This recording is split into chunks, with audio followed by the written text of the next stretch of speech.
Hello everyone, this is Maheshpal, welcomes you all, and in today's session we will cover the topic of biomolecules. देखिए biomolecules बहुत ज़्यादा important topic है, आप किसी भी लिहाज से लीजिए। ये एक इस तरीके का टॉपिक है जो कि आपको कई बार पढ़ने के लिए मिलता है। जैसे अगर मैं देखूँ तो ये चीज़ आपने क्लास 11th में भी पढ़ी थी, आफ्टरवर्ड्स यही चीज़ आपने क्लास 12। ये टॉपिक इतना इंपॉर्टेंट है कि ये टॉपिक आपने सबसे पहले क्लास 11th में पढ़ा था, आफ्टरवर्ड्स सेम टॉपिक आप लोगों ने क्लास 12th में पढ़ा, राइट। क्लास 11th की अगर मैं बात करूँ तो ये यहाँ पर साइटोलॉजी वाला जो अपना टॉपिक था बायोलॉजी में, वहाँ पर सेकंड चैप्टर जो था सेल के बाद में, दैट इज़ द बायोमोलिक्यूल्स। और क्लास 12th की अगर मैं बात करूँ तो ये केमिस्ट्री सेकंड में आपको पढ़ने के लिए मिला, राइट। केमिस्ट्री सेकंड का आई थिंक ये सेकंड लास्ट चैप्टर था। इस तरीके से वो लगातार सीरीज में थे कि पॉलीमर्स, बायोमोलिक्यूल्स एंड आफ्टरवर्ड्स की chemistry in everyday life, right. तो बायोमोलिक्यूल्स आपका वहाँ पर भी था चैप्टर ये वाला। अब देखिए एक छोटा सा लॉजिक ये रहता है कि कोई भी एक चीज़ अगर एक से ज़्यादा बार रिपीट हो रही है, इसका मतलब वो वाली चीज़ बहुत ज़्यादा इंपॉर्टेंट है, and this is one of the most important topic in biology as well as in the chemistry. दो जगह पर पढ़ने के लिए मिल रहा है। अब जैसे कि आप सभी को पता है कि जो बायोमोलिक्यूल्स वाला टॉपिक है ये हर तरीके से बच्चे के काम आएगा। क्लास 11th का बच्चा हो, क्लास 12th का बच्चा हो, बच्चा अगर नीट एस्पिरेंट हो या और किसी दूसरे कंपटीशन की तैयारी करे फर्दर, जैसे ग्रेजुएशन में बीएससी की अलग अलग क्लासेस में बायोमोलिक्यूल्स वाला टॉपिक निकल करके आता है। रिसेंटली अभी देखा जाए तो केमिस्ट्री में है, केमिस्ट्री बीएससी थर्ड ईयर में, BSc third year chemistry second, सीधी की सीधी एक यूनिट बन रही है, यूनिट नंबर 3, जिसमें पूरा का पूरा बायोमोलिक्यूल्स के बारे में बताया हुआ है। तो उसी चीज़ को टारगेट करते हुए मैं आज आपको बायोमोलिक्यूल्स के कुछ टॉपिक्स के बारे में बताऊँगा। एक चीज़ मैं पहले क्लियरिफाई कर दूं कि बायोमोलिक्यूल्स में बेसिकली इस चीज़ को इस तरीके से लेकर के चलते हैं कि अगर मैं बायोमोलिक्यूल्स की बात करता हूं तो बायोमोलिक्यूल्स में चीज़ें किस तरीके की रहती हैं और कौन कौन सी चीज़ें रहती हैं, जरा समझिएगा इस चीज़ को। अगर मैं बायोमोलिक्यूल्स की बात करता हूँ तो molecules in the living organism या that perform activity in the living system too, या किसी भी ऑर्गेनिज्म के अंदर में इस तरीके के मॉलिक्यूल्स जो कि अपनी एक्टिविटीज़ से उस पर्टिकुलर इंडिविजुअल को लिविंग या लाइफ प्रोवाइड करे, उनको बायोमोलिक्यूल्स का नाम दिया गया। ब्रॉडली बायोमोलिक्यूल्स 4 तरीके के रहे। 4 तरीके के कौन कौन से रहे कि one is the nucleic acid. वैसे न्यूक्लिक एसिड को पहले नहीं लेते हैं, है ना, वो तो सीरीज ऊपर नीचे हो सकती है, लेकिन जो सबसे पहले सीरीज में लेंगे that is a carbohydrate, right ना। मैंने यहाँ पर न्यूक्लिक एसिड लिख दिया है। तो कार्ब्स, प्रोटीन, फैट्स या लिपिड्स, और लास्ट में आते हैं आपके, ऐसे कर लो 1 2 3, है ना, लास्ट में आते हैं न्यूक्लिक एसिड। अब अगर बात कीजिए न्यूक्लिक एसिड की, तो न्यूक्लिक एसिड वाला जो सीरीज़ है वो मैं पहले ही कवर कर चुका हूँ, जिसके बारे में मैंने आपको अपडेट भी दे दिया था कि हाँ जी न्यूक्लिक एसिड वाला पार्ट आपको वहाँ से हो जाएगा। देखिए इंपॉर्टेंट ये सारे हैं। मोस्ट प्रोबेबल अगर देखा जाए तो कार्ब्स, प्रोटीन और न्यूक्लिक एसिड, इन तीन में से कोई ना कोई ये क्वेश्चन फंसता है हर बार, बिकॉज है ही इतनी ज़्यादा इंपॉर्टेंस, राइट ना। चीज़ें इसी तरीके से चलती हैं। न्यूक्लिक एसिड आपका पहले कवर हो गया था। प्रोटीन और कार्ब्स के बारे में थोड़ी बहुत इन्फॉर्मेशन आपको आज की क्लास में मैं प्रोवाइड कर देता हूँ, है ना। That will completely help you in the examination hall. Further चीज़ों को थोड़ा सा समझते हैं। देखिए प्रोटीन के बारे में शुरू करते हैं। जैसे मैं छोटी सी एक चीज़, अगर मैं प्रोटीन को शुरू करूँ तो मैं प्रोटीन को किस तरीके से शुरू करूँगा। अगर मैं प्रोटीन के बारे में बात करूँ, जरा समझिए, तो प्रोटीन क्या हो गया कि एक इस तरीके का ऑर्गेनिक मॉलिक्यूल है जिसमें कई सारे एलिमेंट्स रहते हैं। बेसिकली मैं बिल्कुल ग्राउंड लेवल से बताऊंगा और काफ़ी ऐसा रखेंगे कि जल्दी जल्दी चीज़ों को समझ में आए, because just a revision type class है ना। अगर मैं प्रोटीन के बारे में बात करूँ और प्रोटीन का स्ट्रक्चर देखो, तो देखिए प्रोटीन जो है, protein is actually polypeptide chain. Polypeptide किसकी है? अमीनो एसिड्स की। Amino acids are the structure and functional unit of the protein. Protein को बनाने वाली सबसे छोटी जो यूनिट रहती है that is actually the amino acid है, राइट ना। अब amino acid different different type के होते हैं। वैसे ऐसे तो बहुत ज़्यादा निकल जाएगा, इसमें क्लेरिफिकेशन नहीं हो पाएगा। आप छोटी छोटी चीज़ों को समझिए। जैसे कि अगर अमीनो एसिड है, एक सिंगल अमीनो एसिड किस तरीके का बनेगा, अगर मैं इस तरीके की बात करूँ तो CH4 जो होता है, CH4 का डेराइव कर दो, ओके ना। CH4 को डेराइव कर दो और CH4 का जो स्ट्रक्चर रहता है वो कुछ इस तरीके से रहेगा कि C है टेट्राहेड्रल स्ट्रक्चर, चारों तरफ में हाइड्रोजन, है ना। फर्दर मोर इसका जब आप क्लेरिफिकेशन करेंगे और एक हाइड्रोजन को छोड़कर बाकी के हाइड्रोजन को रिप्लेस करें, रिप्लेस किस तरीके से करें कि एक साइड में लगा दें COOH, एक तरफ में लगा दें अमाइन ग्रुप, एक तरफ में लगा दें कोई भी एल्काइल ग्रुप, और एक तरफ में हो गया H, and this is the basic structure of amino acid, है ना। ये एक अमीनो एसिड है सिंपल, और एक अमीनो एसिड दूसरे अमीनो एसिड से जुड़ता है with the help of peptide bond या पेप्टाइड लिंकेज। पेप्टाइड लिंकेज किस तरीके से होती है, जरा इस चीज़ को भी समझ लीजिए।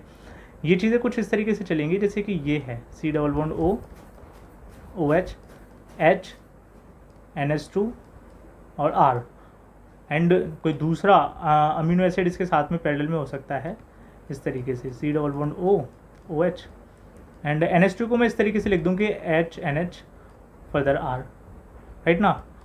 अभी यहाँ पर क्या हो जाएगा कि एक का OH और एक का H डिहाइड्रेशन हो गया, and this bond form will be of peptide bond, ये पेप्टाइड लिंकेज हो गया इनके बीच में। स्ट्रक्चर अगला किस तरीके से बन जाएगा कि NH2 CH R C double bond O NH CH R और COOH। फर्दर ये एक लंबी चेन चल सकती है ना, लेकिन this is actually the peptide linkage. अगर मैं बात करूँ तो ये जो बनी ये पेप्टाइड लिंकेज को रिप्रेजेंट कराएगा। ओके ना, क्या हो गया, ये पेप्टाइड बॉन्ड हो गया। बायोमोलिक्यूल्स में बॉन्ड का बड़ा ज़्यादा रोल है कि आप किस तरीके से बॉन्ड्स को देखते हैं, कौन कौन सी चीज़ें हैं। प्रोटीन का आंसर लिखने का तरीका वही है कि सबसे पहले आप प्रोटीन का जनरल इंट्रोडक्शन देंगे कि प्रोटीन एक्चुअल में होता क्या है। प्रोटीन की खोज किसने करी थी, वो डिस्कवर द प्रोटीन, बर्जीलियस नाम के एक साइंटिस्ट थे। एक साइंटिस्ट का नाम था इसमें जो निकल करके आता है, that is the Berzelius in the 1838। Okay ना, 1838 वाली टाइम पीरियड पर बर्जीलियस ने क्या किया था, इसको आइडेंटिफाई किया था। एंड ये एक ग्रीक वर्ड से डेराइव हुआ जिसका मतलब होता है प्रोटियस। प्रोटियस मतलब होता है प्राइमरी, है ना, प्रोटियस मतलब क्या हो गया, प्राइमरी। और दिस इज़ द मॉलिक्यूल, या इस तरीके के जो मॉलिक्यूल्स होते हैं फर्स्ट यूनिट ऑफ लाइफ को रिप्रेजेंट करवाते हैं। बिकॉज ये वाला क्वेश्चन भी कई बार आ जाता है MCQ टाइप में कि which one represents the primary structure of the cell, या कौन कौन से प्राइमरी कैरेक्टर हो सकता है। तो protein formation is the primary character, ठीक है ना। मस्ट मेमोरी को NDA में ये वाला क्वेश्चन है निकल करके आया था। दूसरे तरीके से देखें तो राइबोसोम्स दोनों में मौजूद होते हैं और राइबोसोम्स का ही काम होता है प्रोटीन फॉर्मेशन का। फर्दर मोर अगर प्रोटीन को और ज़्यादा क्लैरिफाई किया जाए, डिफ्रेंशिएशन वगैरह किए जाए, तो प्रोटीन्स को किस तरीके से डिफ्रेंशिएट करते हैं, जरा इस चीज़ को समझिए। मतलब क्लासिफिकेशन वाली बात कर रहा हूँ मैं। अमीनो एसिड्स का क्लासिफिकेशन अलग अलग तरीके से हो सकता है ना, on the base of the pH के एसिडिक है, बेसिक है, न्यूट्रल है, on the base of the solubility के पोलर है, नॉन पोलर है, इस तरीके से on the basis of requirement essential amino acids हैं, नॉन एसेंशियल अमीनो एसिड्स हैं, कई तरीके की चीज़ें निकल जाती हैं। लेकिन यहाँ पर प्रोटीन का थोड़ा सा अगर क्लासिफिकेशन किया जाए तो प्रोटीन का क्लासिफिकेशन किस तरीके से हो सकता है, एक मोटे मोटे तौर पर अगर हेडिंग समझिए तो क्लासिफिकेशन ऑफ प्रोटीन्स किस तरीके से हो सकता है, क्लासिफिकेशन ऑफ प्रोटीन्स, राइट। तो प्रोटीन्स का जो क्लासिफिकेशन होता है, प्रोटीन का क्लासिफिकेशन ब्रॉडली दो तरीके से हुआ। दो तरीके कौन कौन से हो गए कि बेस्ड ऑन कंपोजिशन पहला वाला, और दूसरा जो हो जाता है वो हो जाता है on the base of structure, है ना। स्ट्रक्चर या कॉम्प्लेक्सिटी भी कह सकते हैं। अब इनमें ज़रा थोड़ा सा समझिए कि इस तरीके से कौन कौन सी चीज़ें निकल करके आ सकती हैं। अगर मैं कंपोजिशन के बिहाफ पर देखूँ तो कौन कौन सी चीज़ें निकल करके आ जाएंगी जो कि प्रोटीन के स्ट्रक्चर को क्या करेंगे, क्लेरिफाई करेंगे। Then it will be the कि सिंपल प्रोटीन्स हो सकते हैं, इट में भी के कंजुगेटेड प्रोटीन्स हो सकते हैं, और डेराइव्ड प्रोटीन्स भी हो सकते हैं,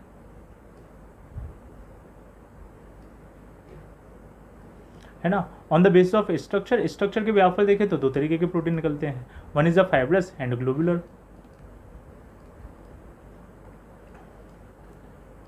ओके ना। तो अच्छा, ये डेराइव्ड प्रोटीन को ही आगे जाके फर्दर क्लासीफाई कर दिया जाता है और फाइब्रस ग्लोबुलर बन जाता है। तो अब बात करते हैं ज़रा इनके बारे में। जैसे प्रोटीन तीन तरीके के मैंने बताया आपको कि अलग अलग तरीके के बेसिस से। तो सबसे पहले अगर सिंपल प्रोटीन्स की बात करें तो सिंपल प्रोटीन्स किस तरीके के हुए कि भाई इस तरीके के प्रोटीन जो कि हाइड्रोलाइज होने पर सिंपल अमीनो एसिड्स में टूट सकें, these are actually simple proteins, है ना। अगर एग्जांपल की बात की जाए तो एग्जांपल इसमें निकल करके आ जाते हैं जैसे ब्लड प्रोटीन्स है कि एल्ब्यूमिन हो गया, है ना, कि जैसे क्या हो गया, जैसे ग्लोबुलिन हो गया, ओके ना, जैसे और इसमें क्या हो गया, प्रोलामिन्स हो गए, right, on the base of the solubility simply, इस तरीके के एटसेट्रा, और भी कई सारी चीज़ें हो सकती हैं। कंजुगेटेड प्रोटीन्स की कभी भी बात निकल करके आती है तो कंजुगेटेड में क्या होता है, ये किसी दूसरे मॉलिक्यूल्स के साथ में जुड़े हुए रहते हैं या फिर बॉन्ड बना करके रहते हैं। अब दूसरा मॉलिक्यूल किस तरीके से रहता है कि देखिए प्रोटीन है तो जाहिर सी बात है अमीनो एसिड तो होगा ही, along with the amino acid they have a prosthetic group. Amino acid के साथ में क्या होता है, इनके पास में प्रोस्थेटिक ग्रुप होता है। वो प्रोस्थेटिक ग्रुप अलग अलग तरीके के हो सकते हैं। जैसे मान करके चलिए प्रोस्थेटिक ग्रुप अगर क्या हो गया, लिपिड हो गया, है ना, और ये तो अमीनो एसिड को रिप्रेजेंट कर ही रहा है, तो लिपिड प्लस अमीनो एसिड या प्रोटीन वो चीज़ क्या बनेगी, लाइपोप्रोटीन्स बनते हैं, लाइपोप्रोटीन्स। इसी तरीके से अगर कार्ब्स हो गए तो क्या बन गया, ग्लाइकोप्रोटीन बन गया। इसी तरीके से क्या है कि न्यूक्लिक एसिड वाली चीज़ें निकल करके आ गई तो न्यूक्लियोप्रोटीन बन गई, है ना। इसी तरीके से क्या हो गया कि फॉस्फेट ग्रुप जुड़ गया साथ में तो क्या बन गया, फॉस्फोप्रोटीन बन गया, एंड फॉस्फोप्रोटीन PRO, है ना। तो ये इस तरीके से चीज़ें निकल करके आते हैं, they actually represent the conjugated type. And जो तीसरी चीज़ें निकल करके आती थी, तीसरी चीज़ें होती हैं डेराइव्ड प्रोटीन्स की। डेराइव्ड मतलब जो कि दूसरों के साथ में बिलोंग करके रहे, डेराइव्ड प्रोटीन्स वाले। फर्दर फिर इसके बाद में क्या आते हैं कि स्ट्रक्चर के बाद में चीज़ें निकल करके आती हैं। अच्छा, डेराइव्ड में भी क्या क्या हो जाता है, जरा इस चीज़ को भी समझ लीजिए। डेराइव्ड प्रोटीन्स में जो चीज़ें निकल करके आते हैं वो मेजरली दो तरीके के होते हैं। वन इज कि प्राइमरी टाइप हो गए, कि प्राइमरी डेराइव्ड हो गए, कि दूसरे अपने सेकेंडरी डेराइव्ड हो गए, है ना, ऐसे करके। डायरेक्टली डेराइव्ड हो गए, प्राइमरी डेराइव्ड है, ऐसे करके। फर्दर आगे समझिए इस चीज़ को से बताऊँ तो स्ट्रक्चर के हिसाब से प्रोटीन कई तरीके के हो गए, जैसे कि primary structure, secondary structure, tertiary structure, quaternary structure. इसमें आप कई सारी चीज़ें लिख सकते हैं, आपके पास में कंटेंट की कमी नहीं हो सकती है। सिंपली अमीनो एसिड्स एक दूसरे के साथ में एक चेन में लिंक होते जा रहे हैं, देन प्राइमरी स्ट्रक्चर बन गया। सेकेंडरी स्ट्रक्चर में क्या हो गया, कॉइलिंग होने लगी। टर्शरी स्ट्रक्चर में क्या हो गया, उसके ऊपर में कॉइलिंग हो गई। टर्शरी स्ट्रक्चर ऑफ प्रोटीन्स जो रहते हैं and they are actually representing the enzymes, है ना, enzymes are tertiary nature proteins, इस तरीके से। और जो क्वाटरनरी स्ट्रक्चर हो गए वो सुपर कॉइलिंग से बनते हैं, और इसी में निकल करके आते हैं आपके पास में कि फाइब्रस और ग्लोबुलर टाइप के, ओके ना, फाइब्रस और ग्लोबुलर इस तरीके से। जैसे फाइब्रस में एल्ब्यूमिन हो गया, है ना, सॉरी कैरेटिन हो गया, फाइब्रस में कैरेटिन हो गया, ग्लोबुलर में हीमोग्लोबिन हो गया, अलग अलग तरीके से structure, they are actually quaternary derivative. तो सारा का सारा प्रोटीन का स्ट्रक्चर इस तरीके से निकल सकता है। एंड ओवरऑल लास्ट में आप इसमें रिप्रेजेंट करा सकते हैं functions of protein and properties of protein, function of proteins and properties of protein. बड़ी ही इंपॉर्टेंट चीज़ें हैं, है ना, और बड़ी ही ईजी चीज़ें हैं प्रोटीन, ओके ना। ये ऐसा नहीं है कि बहुत ज़्यादा खतरनाक चीज़ें हैं, बचपन से पढ़ते हुए आ रहे हैं, आंसर लिखने में कोई ऐसी ज़्यादा बड़ी दिक्कत नहीं होगी। अगर प्रोटीन का फंक्शन के बारे में बात की जाए तो क्या होता है, ट्रांसपोर्टेशन का काम कराते हैं, स्टोरेज का काम कराते हैं, मेटाबॉलिक एक्टिविटीज़ में अपना रोल प्ले करते हैं, ग्रोथ कराते हैं। Protein is actually body building food proper तरीके से, तो इतने काम तो इनके रहते ही हैं सारे के सारे, ओके ना। इसी के साथ साथ में क्या होता है, और भी कई सारी चीज़ निकल करके आ जाती हैं। तो ये this is all about the protein. अगर आपके पास में प्रोटीन वाला क्वेश्चन निकल करके आए तो इतनी सारी चीज़ें आपको उसमें क्या करनी पड़ेंगी, मेंशन करनी पड़ेंगी और लिखनी पड़ेंगी, and it is actually required, right ना। बीइंग मेंटर और एग्जामिनर, ये चीज़ें ऐसा होता है कि पता है कि हाँ जी कौन सी चीज़ें जो कि डायरेक्टली दिमाग पर स्ट्राइक करेगी, कॉपी चेक करने वाले के में ये सारी की सारी चीज़ें लिखेगा। पहले भी बताया है कि do not compromise with the quality, है ना, क्वालिटी ओवर क्वांटिटी वाली चीज़ों को थोड़ा सा ध्यान में रखिएगा। ये सारी की सारी चीज़ें प्रोटीन में चलती हैं। अलॉन्ग विद दैट अगर बात निकल करके आती है कार्बोहाइड्रेट की, तो आप कार्बोहाइड्रेट में किस तरीके से चीज़ों को रिप्रेजेंट कराएंगे, तो देखिएगा इस चीज़ को कि अगर मैं बात करता हूँ कार्ब्स की, राइट ना, तो carbohydrate, carbs is all about the sugar, okay ना, sugar and sugar is actually representing by the word which is known as the saccharide, right। अभी जो सैकराइड्स होते हैं या जो शुगर्स होते हैं ये अलग अलग तरीके के हो गए। किस तरीके से कि if they are completely on hydrolysis, if they do not dissolve further और do not decompose into a simpler unit, they are the monosaccharides.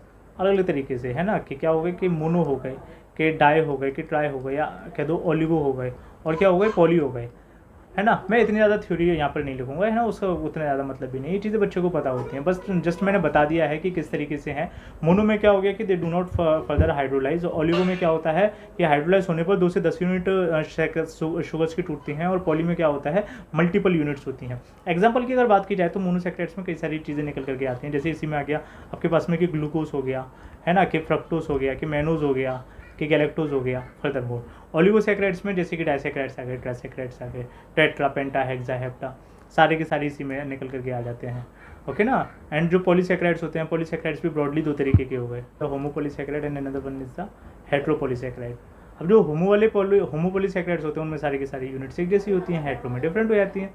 इस तरीके की चीज़ें निकल करके आती हैं, है ना। पॉलीसैकराइड्स में जैसे कि स्टार्च हो गए, कि जैसे कि ग्लाइकोजन हो गया, जैसे कि सेलुलोज हो गया, है ना, जैसे कि डेक्स्ट्रिन हो गया, राइट, इस तरीके से जैसे कि काइटिन हो गया, सारे के सारे पॉलीसैकराइड्स की कैटेगरी में निकल करके आ गए, एग्जांपल्स हैं। फर्दर आपके पास में क्या रहेंगे, स्ट्रक्चर्स रहेंगे बनाने के लिए। स्ट्रक्चर थोड़ा सा देख लीजिएगा, है ना, मैं इसको चीज़ को जल्दी से थोड़ा सा अगर मैं बताऊँ तो ग्लूकोज या फ्रक्टोज जो होते हैं, ये जो शुगर्स हैं, sugars compose of functional group, मतलब इनके पास में एल्कोहल तो फिक्स रहता है, और सीनियर फंक्शनल ग्रुप के तौर पर या तो एल्डिहाइड रहेगा या कीटोन रहेगा। ग्लूकोज के पास में क्या है, एल्डिहाइड रहता है, that's why this sugars are known as aldose. और फ्रक्टोज के पास में सीनियर फंक्शनल ग्रुप के तौर पर क्या रहता है, कीटोन रहता है, इसीलिए कीटोज की कैटेगरी में निकल करके आते हैं। अगर इनका जनरल फॉर्मूला देखा जाए, दोनों का जनरल फॉर्मूला सेम होता है, विच इज C6H12O6। और अगर इनका स्ट्रक्चर देखा जाए तो इनका स्ट्रक्चर कुछ इस तरीके से रहेगा कि 1 2 3 4 5 6 CHO, ऊपर में C11OH, फर्दर बाकी के OH लगाना, H अपने आप लग जाएंगे, OH, एक मिनट, जस्ट अ मिनट, ऐसे करके लगाओ, OH OH OH और CH2OH, राइट ना। बची हुई जगह पर सारी पर क्या लग जाएगा, हाइड्रोजन, हाइड्रोजन लगा दो। जैसे यहाँ पर ये हाइड्रोजन बैलेंस करने के लिए ये hydrogen. This is actually the simple structure of the glucose. Glucose का सिंपल स्ट्रक्चर ये हुआ। पानी में डिजोल्व करने पर क्या होता है इसके साथ में कि जो 5th कार्बन है, ये 5th कार्बन पहले कार्बन के साथ में बॉन्ड बना लेगा, और वो बॉन्डिंग कुछ इस तरीके से दिखती है हमें। मैं इसी में आगे रिप्रेजेंट कर देता हूँ, है ना। देखिए ये बॉन्डिंग कुछ इस तरीके से दिखेगी, 2 3 4 5 और 6। तो 5वां वाला पहले वाले के साथ में बॉन्डिंग बनाएगा, और ओवरऑल स्ट्रक्चर इस तरीके से है ना। बची जगह पर हाइड्रोजन लगा दीजिए, एंड ये बन गया इसके पास में क्या, साइक्लिक स्ट्रक्चर, है ना। ऐसा वाला साइक्लिक नहीं, लेकिन फिर भी क्या है कि कहीं ना कहीं पे वो रिंग लाइक स्ट्रक्चर उसका कंप्लीट हो रहा है, और इसी चीज़ को रिप्रेजेंट। अच्छा, यहाँ पर भी क्या है कि इसके अलग अलग तरीके के डेरिवेटिव्स होते हैं, कि एंशोमर्स हैं, कि एंडोमर्स हैं, कि एपीमर्स हैं, अलग अलग कई सारी चीज़ें। तो यहाँ पर अल्फा फॉर्म ऑफ ग्लूकोज है, ये कौन सा है, alpha D glucose. This is actually the alpha D glucose.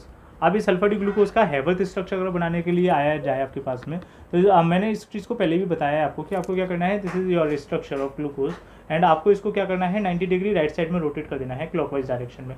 आपके पास में इसका रिंग लाइक स्ट्रक्चर बन जाएगा। ये जो रिप्रेजेंट कराया जाता है, ये पैरानोज रिंग में रिप्रेजेंट कराया जाता है, जिसका कि स्ट्रक्चर कुछ इस तरीके से होगा, ऐसा करके। ओके, तो this representing the first carbon, second carbon, third carbon, fourth, fifth, और फिफ्थ के ऊपर सर पे लगा रहता है 6th कार्बन, राइट ना। तो 6th कार्बन तो सेपरेटेड है पूरे तरीके से कि CH2OH है। बाकी की चीज़ों में क्या कर लेना, ऊपर नीचे कर लेना। जैसे कि यहाँ पर मैं अगर मैं लगाऊँ, देन OH OH, ऊपर में OH, है ना, नीचे में फिर से OH, एंड ये सारा का सारा simple alpha D glucose. Okay, अभी इसमें अगर बीटा डी ग्लूकोज होता है तो पहले वाले कार्बन का क्या हो जाएगा, हाइड्रोक्साइल ग्रुप का क्या हो जाएगा, कन्फिग्रेशन चेंज हो जाएगी। This is alpha D glucose, right. अभी एक अल्फा डी ग्लूकोज दूसरा अल्फा डी ग्लूकोज के साथ में किस तरीके से जुड़ेगा, इस चीज़ को भी थोड़ा सा समझ लीजिए। जैसे ये है आपके पास में, सिमिलरली इस तरीके का एक और स्ट्रक्चर अगर मैं बनाता हूँ ऐसा,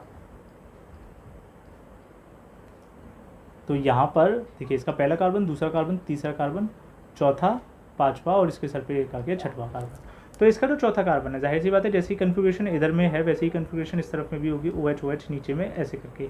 अब एक का OH ग्रुप और दूसरे का हाइड्रोजन ग्रुप एक दूसरे के साथ में बाइंड करेंगे, और क्या करेंगे, यहाँ से डिहाइड्रेशन, है ना। इस तरीके से मान लेते हैं इस चीज़ को, ऐसा मान लीजिए, कुछ भी हो सकता है दोनों में ऐसा। ओके, यहाँ से क्या हो जाएगा, रिमूवल ऑफ वाटर, डिहाइड्रेशन हो गया, एंड यहाँ पर जो बॉन्ड बना, this bond is actually the glycosidic linkage, हो गया। और किस तरीके की ग्लाइकोसाइडिक लिंकेज है, आप बोलेंगे कि 1,4 ग्लाइकोसाइडिक लिंकेज है। 1,4 का मतलब कि पहले वाले सैकराइड ग्रुप का क्या हो जाएगा, पहला कार्बन, और दूसरे वाले का क्या हो जाएगा, चौथा कार्बन, दोनों के बीच में बॉन्ड बन रहा है, and this is the 1,4 glycosidic linkage.